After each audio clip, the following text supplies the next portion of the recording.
Cerro Blanco, integrantes Mariel Chapa, Felipe González y Gina Charaguer.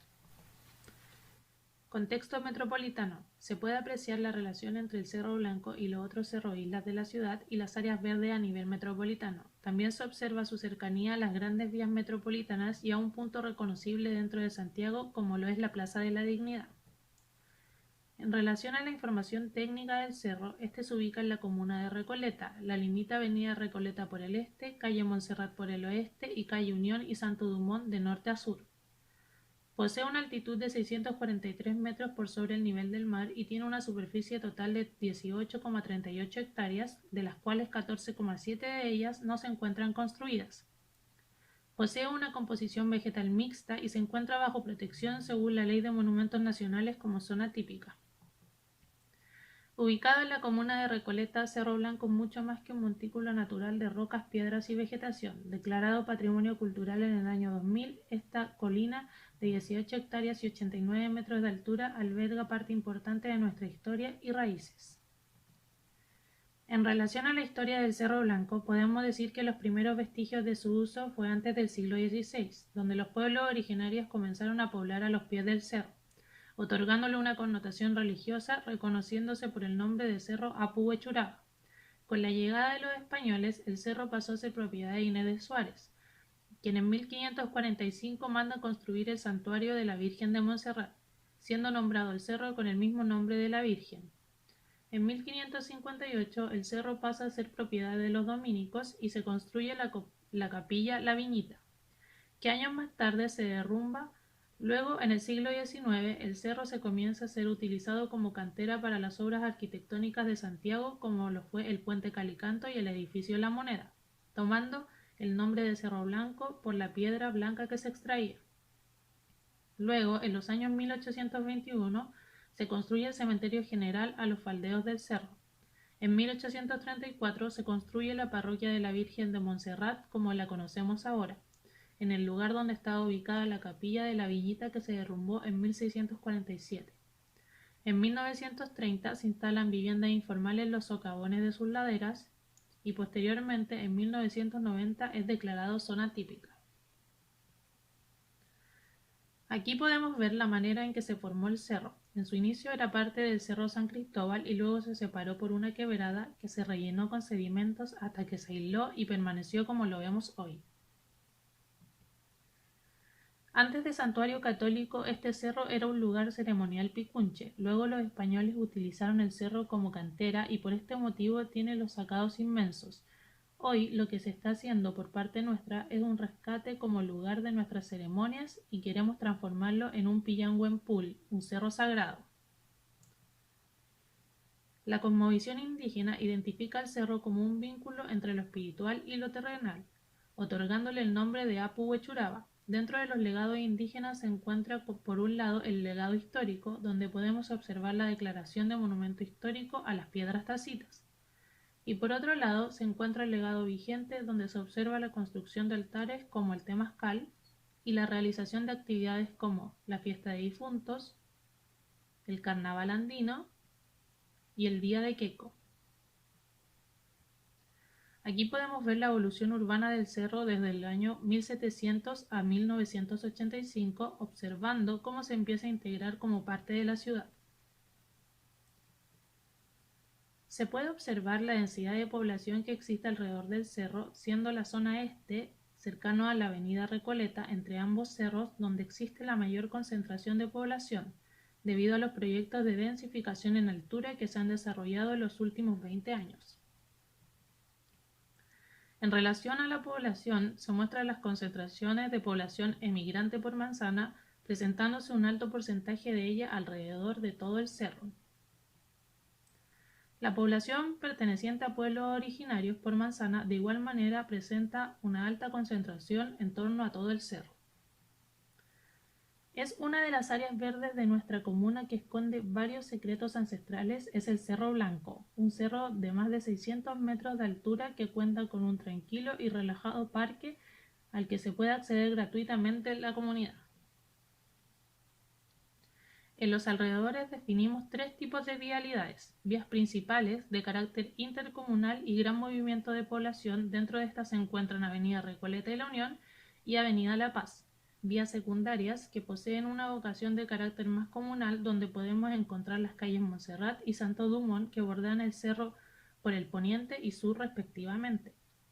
Y vías terciarias que tienen una naturaleza de escala más barrial, como calles pequeñas y pasajes. Según los planes reguladores comunales de Recoleta e Independencia, en las cercanías del cerro se exponen diversas zonificaciones de suelo. Estas son: con el rojo más oscuro, en la comuna de Independencia se mapea un uso del suelo denominado como equipamiento de salud. Luego, con un rojo más claro y en el sector de Recoleta, más cercano al Cerro San Cristóbal, tenemos zonas preferentemente de vivienda. El área naranja que rodea a Cerro Blanco corresponde a una zona preferentemente de equipamiento. En color verde oscuro se exponen las áreas correspondientes a Cerros Isla, mientras que en verde más claro, en las faldas del Cerro San Cristóbal, hay un sector de restricción principalmente constructiva. Finalmente, en café claro se muestra el área destinada a cementerios. Los equipamientos urbanos predominantes son: por el poniente el de la salud correspondiente a hospitales y por el oriente el del comercio y abasto correspondiente mayormente a almacenes y comercio del área textil. Dentro de los hitos y áreas verdes destacan lugares como el Cementerio General, la Plaza de la Paz, la Iglesia La Viñita, el Convento de la Recoleta Dominica, Cerro Blanco y el Cerro San Cristóbal.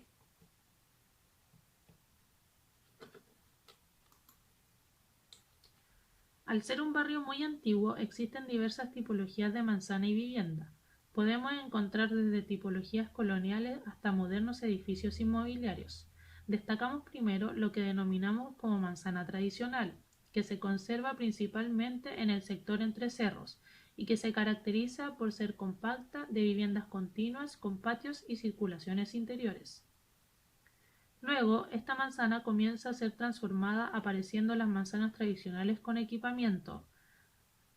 Asimismo, son frecuentes, sobre todo hacia el sureste del cerro, las manzanas tradicionales con vivienda en altura, densificando el barrio. Al este del cerro se expone una tipología de bloques de vivienda, mientras que al oeste predominan los grandes equipamientos de salud, edificaciones aisladas de gran escala. Finalmente, el área de cementerios exhibe una tipología de muy baja escala y de gran dispersión, que se caracteriza por poseer una gran masa vegetal.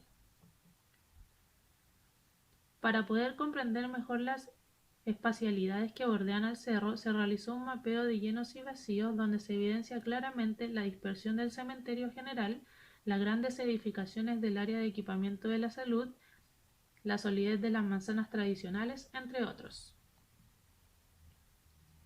En vista de vuelo de pájaro es posible dimensionar el tamaño de este hito urbano, cómo la ciudad se ha ido relacionando con el cerro, además de enseñarnos lo que se podría contemplar desde el cerro y sus alrededores. También se observa la llegada de la vivienda en altura, que transforma la imagen del barrio, densificando, diversificando y dinamizando la ciudad.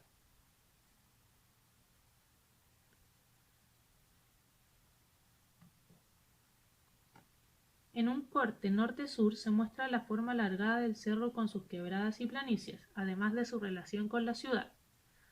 Al sur, por la calle Santos Dumont, el cerro ofrece una planicie que se aprovecha como parque con vegetación y mobiliario urbano. Existe considerable espacio para el tránsito peatonal y edificaciones de variada escala. Por el norte, limita con la calle Unión y el cementerio. El cerro muestra una quebrada pronunciada y el espacio público corresponde con cierros permeables y favoreciendo el tránsito vehicular sobre el peatonal.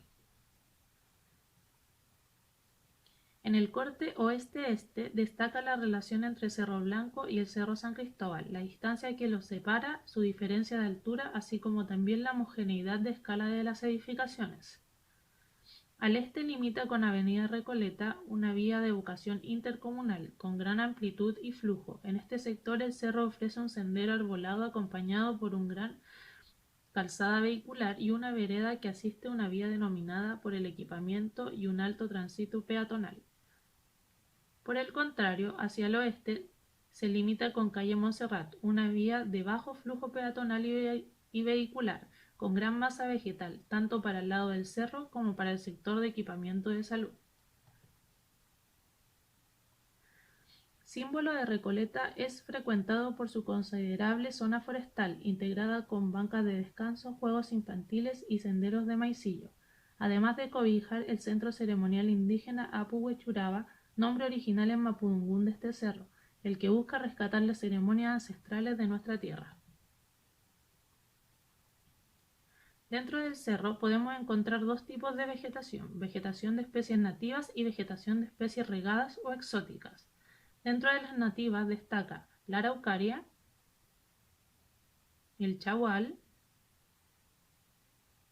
el chilco, el espino, el maitén, el molle y el palqui. Aquí se aprecia el cambio en la vegetación según la estación del año. Al analizar la hidrografía notaremos cuenta que existe un flujo artificial que se circunscribe en los senderos del cerro.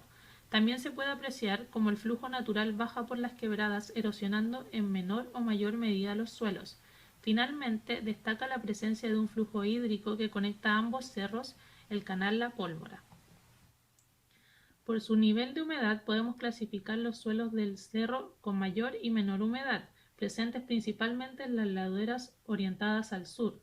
También podemos relacionar suelos más húmedos con los sistemas de riego artificiales presentes, además de evidenciar los suelos con gran erosión producto de las antiguas canteras y el habitar humano.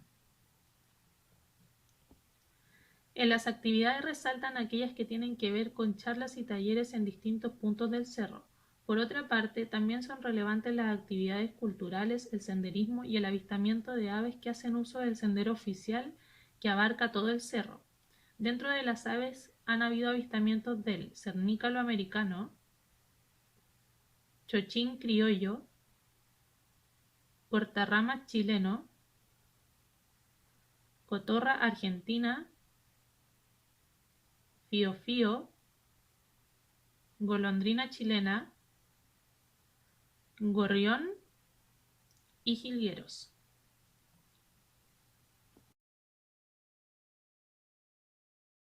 Dentro de las fortalezas internas se encuentra protección por declaración de zona típica, gran variedad de flora nativa y exótica, cercanía a variado equipamiento urbano y vías de transporte metropolitanas, recorrido a través de todo el cerro, espacios aptos para distintos usos y la organización social en torno al cerro. En debilidades internas se encuentran dificultad de intervenciones por declaración de zona típica, gran consumo de recursos hídricos, gran disminución de la población flotante por la noche y desconocimiento del valor histórico y cultural del cerro por personas externas al sector.